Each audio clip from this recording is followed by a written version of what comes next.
without further ado, let's bring up our first storyteller.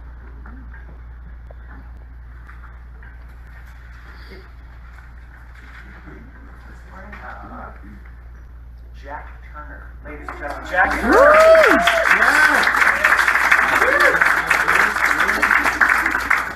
So, Jack, because we have a handful of storytellers, but I just thought come on up. I'm Skylar. Hi, Skylar. I'm Jack. This is Jack. I just thought we would do a really quick 30-second interview with you just to prime the gears a little.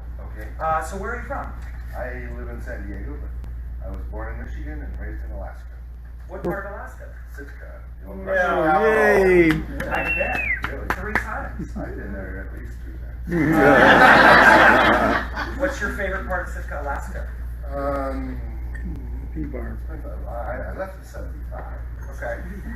I would say I like the Cannon Hill.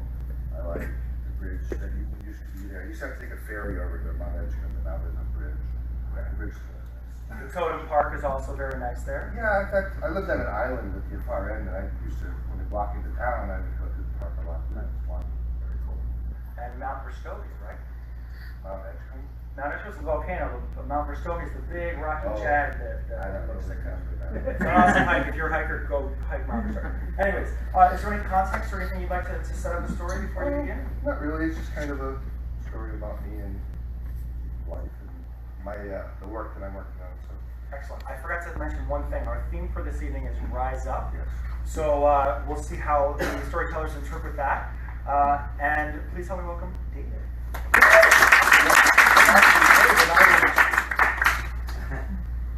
Anyway, I will try to get this done in 6 minutes. It's like 6:20. I'll talk fast. So anyway, good evening. My name is Jack Turner, and I'm the playwright and the lyricist for the new gay-themed Broadway-style musical, Lube, a Modern Love Story. Tonight's theme is Rise Up, so I wanted to share with you my story, which is that of a small-town boy who becomes something of a gay rights activist. Imagine childhood in a small town in Alaska, Sitka as a matter of fact, in the 60s and early 70s. Like many who grew up in less populated areas, I didn't know anybody else who was gay. The closest thing to a gay icon back then was Paul Lynde on the Hollywood Square, or Charles Nelson Riley on the Mask, even though they weren't technically out at the time. So I chose the military as the way to get out of small town America.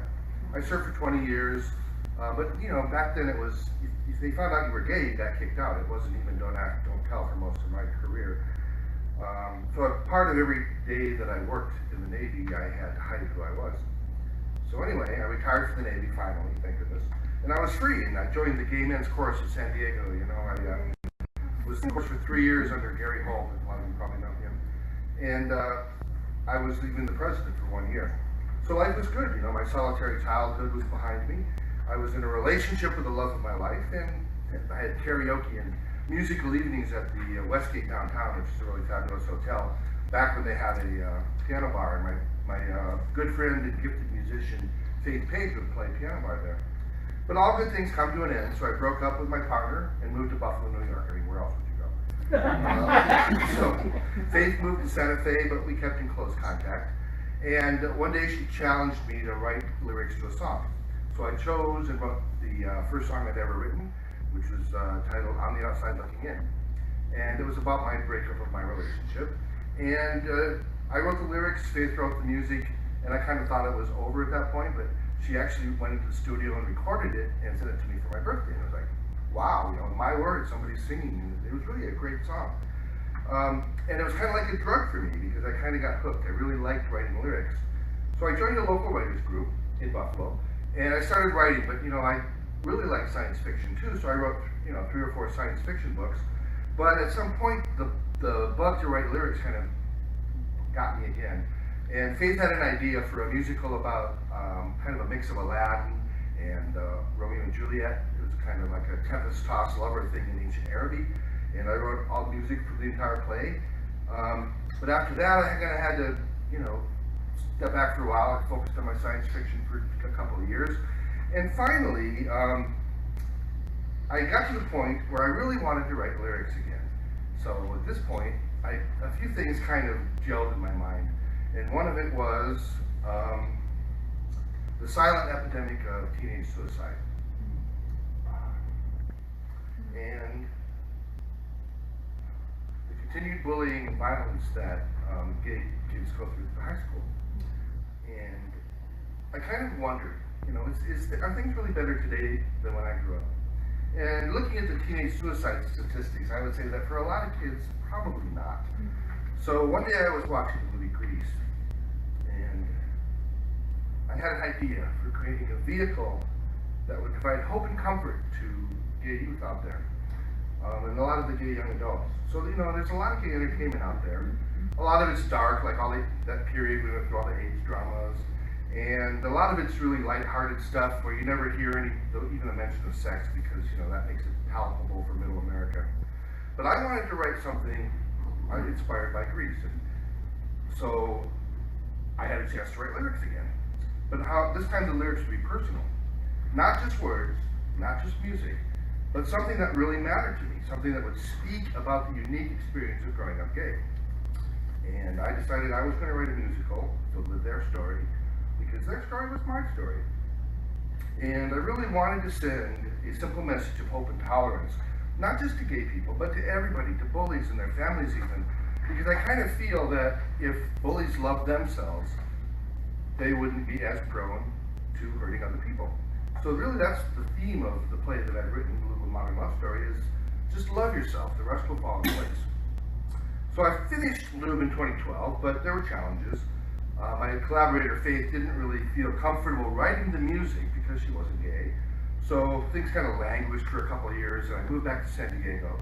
And I met my director, Wiz, and she kind of agreed. She saw my vision, and she kind of knew the power of theater as a tool for social justice. So together we ran a student composer contest to find somebody young and vibrant to write the music. And we found my collaborator, Brandon Bowerman, who is currently a sophomore at UCLA. And he won the contest with a really great song named Damn These Feelings Anyway. And he agreed to write the rest of the music. So from that point forward, I have a minute left, so I gotta hurry here. All I really want to say is that at this point, I'm looking to stage the musical. We're going to create a 33-episode web series to increase promotion, increase public awareness of the musical.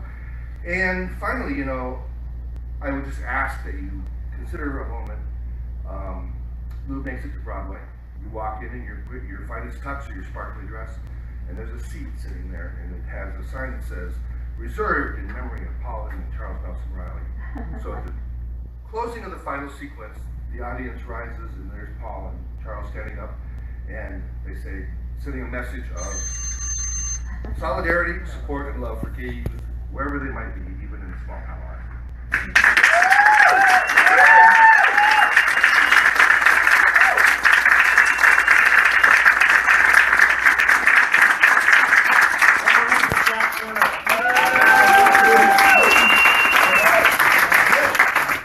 Thanks for kicking us off. That's not the easiest stuff.